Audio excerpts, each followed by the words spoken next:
Now I am starting triangles chapter number 7, exemplar 2, MCQ. First, zero point is not a criterion for concurrence vectors. SAS होता है जब दो sides होंगे तो उन साइड्स के बीच की एंगल हम लेते हैं, हमेशा दो साइड्स के बीच की एंगल हम लेते हैं SAS। It means there is no possibility of SAS। जब भी दो साइड्स होंगे एंगल दो साइड के बीच की होगी। यहाँ एक ऑप्शन SSA दिया हुआ है which is surely not a concurrence relation, so C is selected, don't doubt at all, others yes, third one is rejected। So second question, AB equal to QR, ध्यान से देखो, अगर AB equal to QR है, ये क्या show कर रहा है, ए कोरस्पॉन्ड करेगा Q को, ए कोरस्पॉन्ड करेगा R को, Q को या R को करेगा। यहाँ CA इक्वल टू PQ क्या शो कर रहा है, ए कोरस्पॉन्ड करेगा P को या Q को। दोनों में कॉमन पॉइंट क्या आया, Q, तो ए कोरस्पॉन्ड किया Q को। अब यहाँ से देखो, ए अगर Q को कोरस्पॉन्ड कर रहा है तो B नेचुरली R को करेगा और C P को करेगा, थर्ड वन को। तो CBA will be PRQ, A Q को, बी आर को, सी पी को रिलेशंस कोरस्पॉन्डिंग रिलेशंस में होगा। तो that shows this one is selected which is the B option in the among 4। now question number 3, in a triangle ABC, AB और AC equal दिए हुए हैं, angle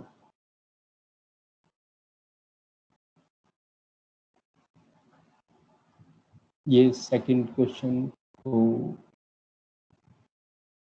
third question is not written here, it is AB equal to AC, angle B, AC के सामने का angle B और AB के सामने का एंगल C होगा। इसको करने की जरूरत नहीं है, डायरेक्ट समझ में आ जाएगा। देखो, जब AB और AC इक्वल दिए हुए हैं तो AB के सामने का एंगल C, AC के सामने का एंगल B, C और B बराबर होंगे। B दे रखा है 50 तो C भी क्या होगा 50, तो B ऑप्शन होगा। बाय चांस यहाँ नहीं किया हुआ, डायरेक्ट आप कर लेंगे। Fourth question, in triangle ABC, BC equal to AB, angle B is 80 degree, then angle A is equal to, BC और AB बराबर है तो BC के सामने का एंगल क्या होगा A और AB के सामने का एंगल क्या होगा C, यानी A इक्वल टू C आ गया। दोनों को x डिग्री मान लिया। अब तीन एंगल का सम 180 होता है, A plus B plus C equal to 180 होगा। आपने A और C को x पुट कर दिया तो 2x की वैल्यू 100 आ गई, x की वैल्यू 50 आ गई। आपको C की वैल्यू निकालनी है जो कि x के बराबर है, यहाँ x की वैल्यू 50 आ गई तो C की वैल्यू 50 आ गई। फोर्थ क्वेश्चन में 50 बी ऑप्शन है तो हमने सिलेक्ट कर लिया B option, that's all. Now question number 5, it is triangle PQR, जिसमें R और P इक्वल है। मैंने यहाँ बनाकर दिखाया, R और P इक्वल हैं और QR 4 सेंटीमीटर है, QR की वैल्यू 4 सेंटीमीटर है। जब ये बराबर होंगे तो QR और PQ बराबर होगा कि नहीं, opposite angles are equal, then opposite sides must be equal, या इसको बोलते हो sides opposite to equal angles are equal। I had discussed in introduction video which I had shared with you again before this video। so fifth question में आपको बताना है PQ क्या होगा। PQ 4 सेंटीमीटर आ गया तो 4 सेंटीमीटर मीन्स ए ऑप्शन, तो A option select हो गया। Now question number 6, here it is, D is a point on side BC, किस प्रकार, ABC such that AD bisect BAC।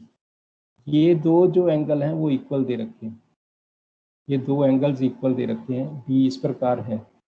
अब आप ध्यान से देखो, जो ADB है, ADB, ADC का एक्सटीरियर एंगल है कि नहीं, जब ये एक्सटीरियर एंगल है तो अंदर के सामने वाले दो एंगल के सम के बराबर होगा।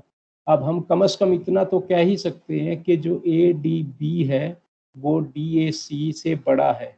हमने लिखा exterior angle A D B जो है वो interior opposite angle D A C से बड़ा है, लेकिन हमें पता है डी ए सी और डी ए बी बराबर हैं, तो हम डी ए सी की जगह डी ए बी पुट कर सकते हैं। तो ये आएगा A D B is greater than D A B. Sorry, अब आप ट्रायंगल ए बी डी में इसको यूज करो। ए डी बी के सामने की साइड ए बी है, डी ए बी के सामने की साइड बी डी, तो ए बी ग्रेटर आ गया बी डी के। Reason sides opposite to greater angle is greater. तो कंपेयर करने पर ऑप्शन बी सिलेक्ट हुआ। Now question number 7 I have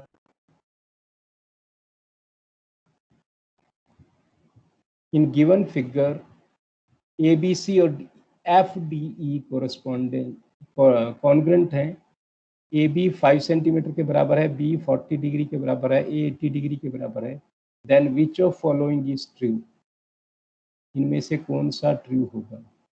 ध्यान से देखो, हमें दिया हुआ है ए बी। ए बी किसके बराबर होगा? डी एफ के बराबर। एफ डी डी एफ एक ही बात है। तो डी एफ 5 सेंटीमीटर श्योर हो गया क्योंकि सीपीसीटी से आया। तो डी एफ 5 सेंटीमीटर किस किस में है? ए और बी में। तो ये तो श्योर हो गया कि सी और डी तो हो ही नहीं सकते, सी और डी तो रिजेक्ट हो गए। अब हमें सिलेक्ट करना है ए और बी में से। चलिए अब एंगल एफ की बात करते हैं। एंगल एफ किसके बराबर होगा? ए के, और ए कितना दे रखा है? 80 के। तो एफ एंगल कितना आएगा? 80 के। इसका मतलब ये भी श्योर हो गया ए भी नहीं हो सकता। तो हमारे पास केवल बी रहा, लेकिन चलिए मैच भी कर लेते हैं। जब बी एंगल 40 है, ए एंगल 80 है, तो सी एंगल क्या होगा? 180 में से 120 माइनस कर दोगे, इन दोनों का सम 120 आ रहा है, तो वो आएगा 60।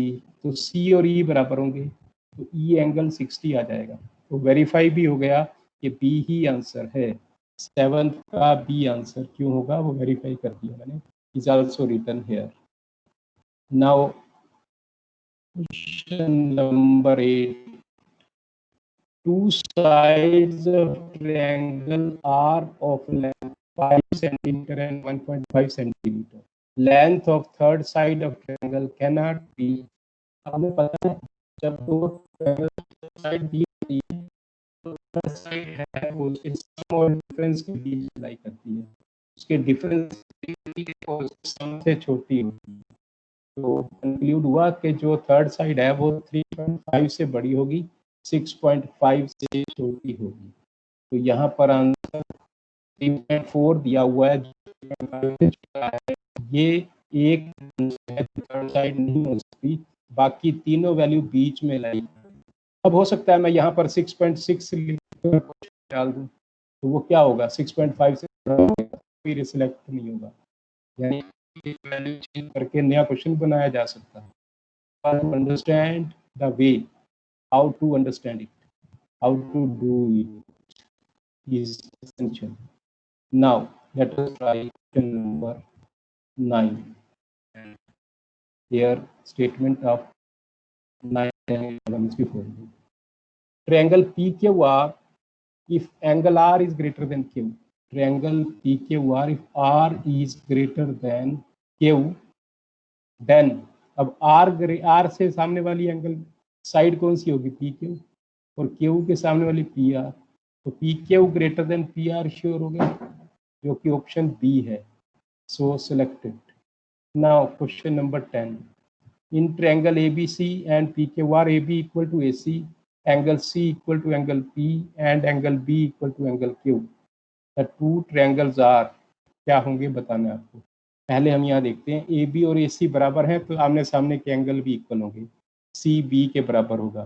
अब बी क्यू के बराबर दिया हुआ है, सी पी के बराबर दिया हुआ है। कंपेयर करने से पी और क्यू भी इक्वल आ गए। जब दो angles P Q are triangle में इक्वल हैं तो आमने सामने की साइड भी इक्वल होगी। इससे हमें ये श्योर हो गया जो ए बी सी है और पी क्यू आर है दोनों आइसोस्सेलेस ट्रायंगल हैं, दोनों में दो साइड्स इक्वल हैं। लेकिन हमारे पास कॉन्ग्रेंसी का कोई रिलेशन नहीं दिया हुआ और कोई कंडीशन नहीं दी हुई जिसकी हेल्प से हम इनकी कॉन्ग्रेंस नेचर ट्राई कर सकें। केवल एंगल्स के बेस पर कभी भी कोई कॉन्ग्रुएंस थ्योरम नहीं होती, ए से केवल कॉन्ग्रुएंस थ्योरम नहीं बनती। So only option is, they isosceles है लेकिन कॉन्ग्रुएंट नहीं है, तो A option selected. Now question number 11, in triangle ABC and DEF, AB equal to FD, angle A equal to angle D, the two triangles will be congruent by SAS axiom। तो तीसरी condition क्या होगी, ध्यान से देखो। A B किसके बराबर है, डीई के, डीएफ के, सॉरी, इट गिवन, और एंगल ए एंगल डी के। अब एक साइड भी हो गई, एक एंगल भी हो गई, तो दूसरी आर्म कौन सी है, यहाँ एसी है, यहाँ डीई है। तो अगर दूसरी आर्म भी बराबर होगी तभी एसएएस कॉन्ग्रुएंस थ्योरम लग पाएगी। तो हमें बताना है A C equal to D E अगर हो जाएगा तो एसएएस कॉन्ग्रुएंस थ्योरम लगेगी। A C equal to D E किस में है, बी ऑप्शन में है। So selected, option B will be selected. So आपके पास टोटल 11 क्वेश्चंस हैं, वी हैव डन इट।